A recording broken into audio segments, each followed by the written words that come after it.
మీ అందరికి నా వందనాలు. వర్షిప్ కాన్ఫరెన్స్కి నేను వెళ్ళడానికి చాలా ఆటంకాలు వచ్చినాయి. ప్రార్థన చేసి ఏం యూజ్, అసలు అబ్బో చాలా అనుకున్నా. ఒక రకంగా చెప్పాలంటే తిట్టుకున్నాను. అంటే నేనైతే ప్రేయర్లో ఆనందించే వ్యక్తిని కాదు, ఓన్లీ వర్షిప్ చేసే వ్యక్తిని, ఓన్లీ వర్షిప్లో ఆనందించే వ్యక్తిని. వర్షిప్ కూడా కాదు, మ్యూజిక్, ఓన్లీ మ్యూజిక్. ఎంతంటే ఇంకా మ్యూజిక్కే నా లైఫ్, ఇంకా మ్యూజిక్కే అన్నట్టు.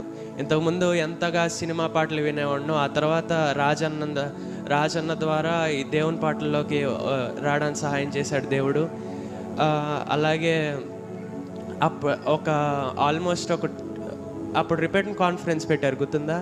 సో అప్పటి నుంచి ఇప్పటి వరకు ఒక్క సినిమా పాట కూడా వినలేదు. వర్షిప్ అంటే ఏంటో నిన్న చూశాను.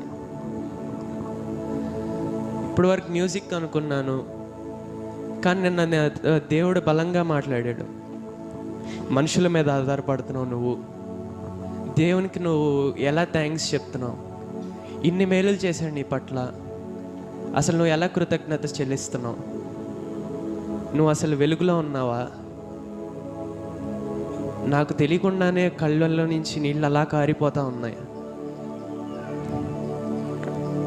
ఒక తెలియని బాధ, ఎందుకో నాకు తెలీదు.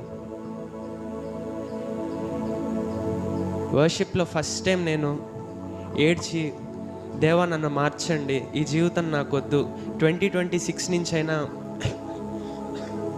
మీ చేతిలో వాడబడాలి అని ఆల్మోస్ట్ 1 hour పాటు కంటిన్యూస్గా కన్నీళ్లతో ప్రార్థన చేశాను. ఫస్ట్ టైం అంతసేపు.